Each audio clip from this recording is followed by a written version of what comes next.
Well, it's Uncommon Fossil, and I have recently completed the Paradox Rift Battle Pass, so it's a good time to see what type of progress I made in terms of my resources and cards gained through the Battle Pass. The battle, look, you do get other you get resources through some other things, but the main way you get resources in the game, the basis of the live economy, is the battle pass. So I've completed that and gotten a good amount of rewards, which I just want to talk about now.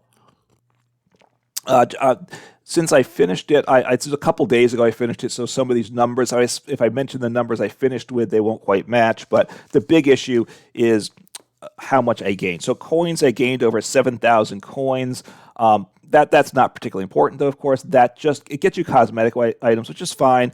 Things for your avatar, things for dex boxes, sleeves, coins, which is fine. They don't actually get you cards to play with, and that's what I care about. I want cards to play so I can play a variety of decks.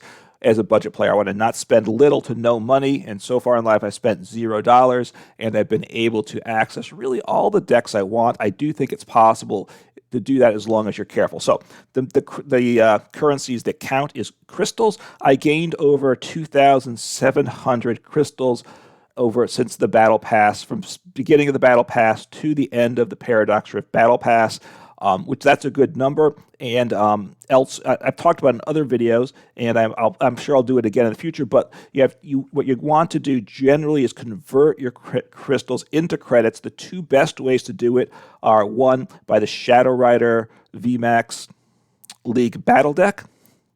That gives you the best return of a product that you're with a guaranteed return. It turns your about per every crystal spent, you get about 3.3 credits, which is a very solid number. The other way is to spend your crystals on celebrations packs, which is also very good, and that's what's gotten talked about on the web most of the time. But the one caveat, and it is better than the Shadow Rider League Battle Deck, but you have to have a good number of celebrations cards already. And that means essentially all of the playable cards and even some of the non-playable collecting cards before it's a better value than the Shadow Rider deck. And you have to open a lot of packs to get that. So if you have a lot of celebrations packs, cards already, buy celebrations packs. Otherwise, buy the Shadow Rider pack with those crystals. Occasionally there'll be a product that you want to buy too, but not often. Usually you want to craft the individual cards, I will say.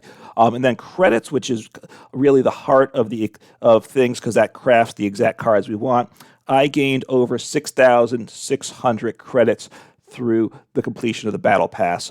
Now, I gained, I'm sure, probably several thousand more than that, because I did craft cards over that time. I didn't keep a record of how much, though, I crafted, but I keep that crafting to primarily older cards from pre-Paradox Rift, because those I'm not going to open in the packs on the Battle Pass generally. You do have a few, obviously, random packs from other sets you open. You're not going to hit a lot, but I hold off on whatever the cards are from the newest set, the crafting. I crafted a couple cards, I think. One or two trainers that were like uncommons that were good for a lot of decks, and maybe one or two common or uncommon Pokemon. But that's it. Otherwise, don't craft the new cards. You really save a lot by doing that. So that's what I picked up, over just a little under 3,000 crystals and over 6,000 credits. Want to talk about why I wait to craft the cards. Before I began the Paradox Rift Battle Pass, I put together a buy list for Paradox Rift. It's a 60-card deck and such, but not a playable deck. It doesn't have any energies, I don't believe, and it's a weird mix of things, but it's just a way of saying a target set of cards I want to get to see how close I come to completing this wish list by the Battle Pass in and of itself. So, as you can see here, the cards that are grayed out, I don't have a full playset of. The cards that you just see the normal art, I have a full playset of, but some of these cards that it just says I don't have a full playset. I actually have I can play the card without crafting anything, because like the Xatu, I have 2 of their basic art, which I had said, which I put in there, but then I have 3 of the rare hollow art, so I have 5 Xatus in total that I can play with, so I don't need to craft it. So I actually have more cards than some of these ones that say they're not complete are complete. So when I went through the numbers, let me find where I was at there. Okay, so if I were to craft all of the cards in the buy list, if I hadn't pulled any of the cards, or I wanted to craft them all day one without playing on the ladder, that's by not wanting to wait, and patience is rewarded here. It would have cost me 14,480 credits to craft all of these cards.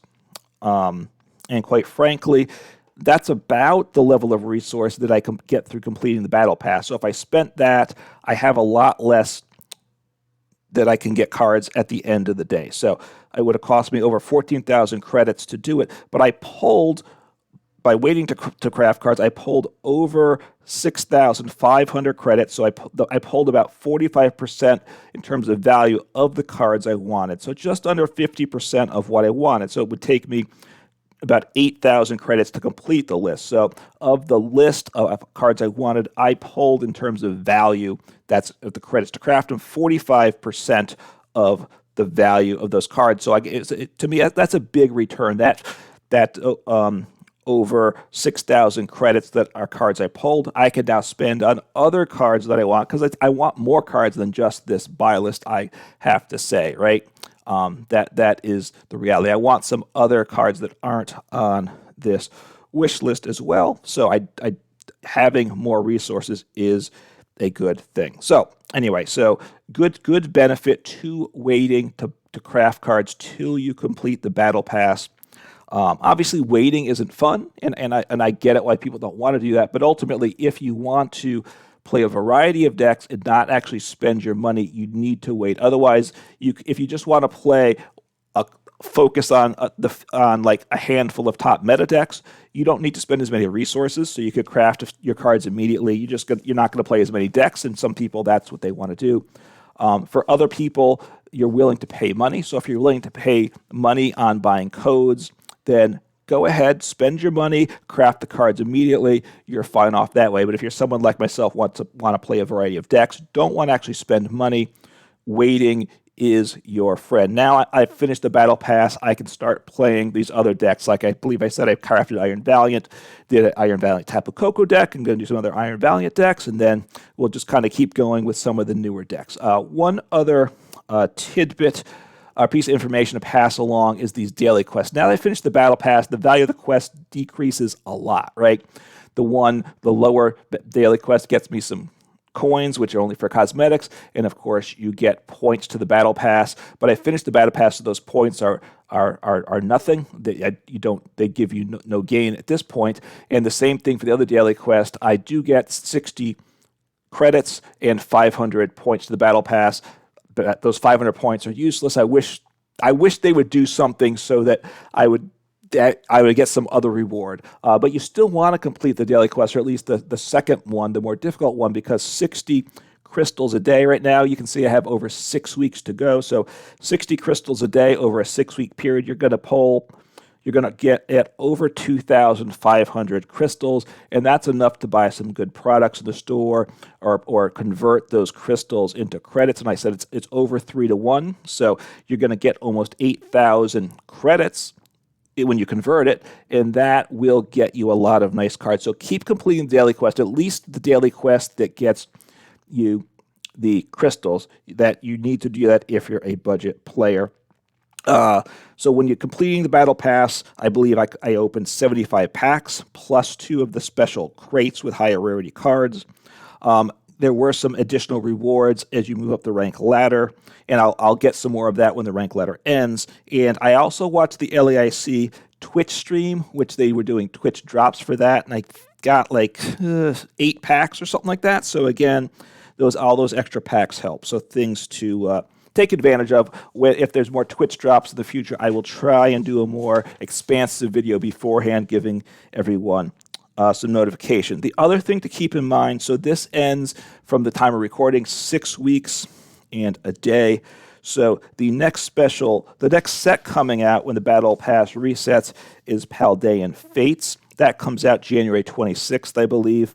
That will be a special set. And the last time we had a special set, it was when Crown Zenith came out. That was also late January of 2023. So this is going to be in 2024, of course, this next one. And what they did there is they gave us 4 World Championship decks. So we got 4 decks on the Battle Pass, but less packs on the Battle Pass. So I won't be surprised if they do something similar to that again. And then the other thing to keep in mind is Paldean Fates comes out January 26th. Temporal Fates, the next regular sets, comes out March 22nd. So we're going to have somewhere 8 or 9 weeks to complete the Battle Pass. That still will be enough for most people to complete it as long as you're doing it every day. With your daily quests, you should be fine. But if you're someone that struggles to complete the Battle Pass, you're going to want to, and it's important for you to do it, you're going to need to give it a little more time, a little more focus in Paldean Fates, but we'll get to that once we actually see the specifics of the Paldean Fates Battle Pass when that launches at the end of January. You should have plenty of time to finish the Paradox Rift Battle Pass. Again, it's well worth it with all you pull. I encourage you to wait to craft the new cards like I do. It's what gives me access to all these decks. If you see my other videos, I try to do a variety of different off-meta decks. I just find that to be fun and interesting. It's part of what makes the game a lot of fun from my perspective, playing a variety of decks. But I also care about the economy, which is actually how this channel started, which is why videos like this are important to me. We're all in this economy together. Live is certainly a flawed game. There's no denying that. But the economy, fortunately, is better than PTCG, but still one that we can benefit from by taking a little care. And delayed gratification, like it or not, is a big benefit. So hopefully you've been holding off to craft your cards. Hopefully, I will also say you've been able to get into live. I know that's a growing problem with people. Hopefully that gets sorted out for everyone soon. And hopefully you're having some fun playing some Pokemon. Take care.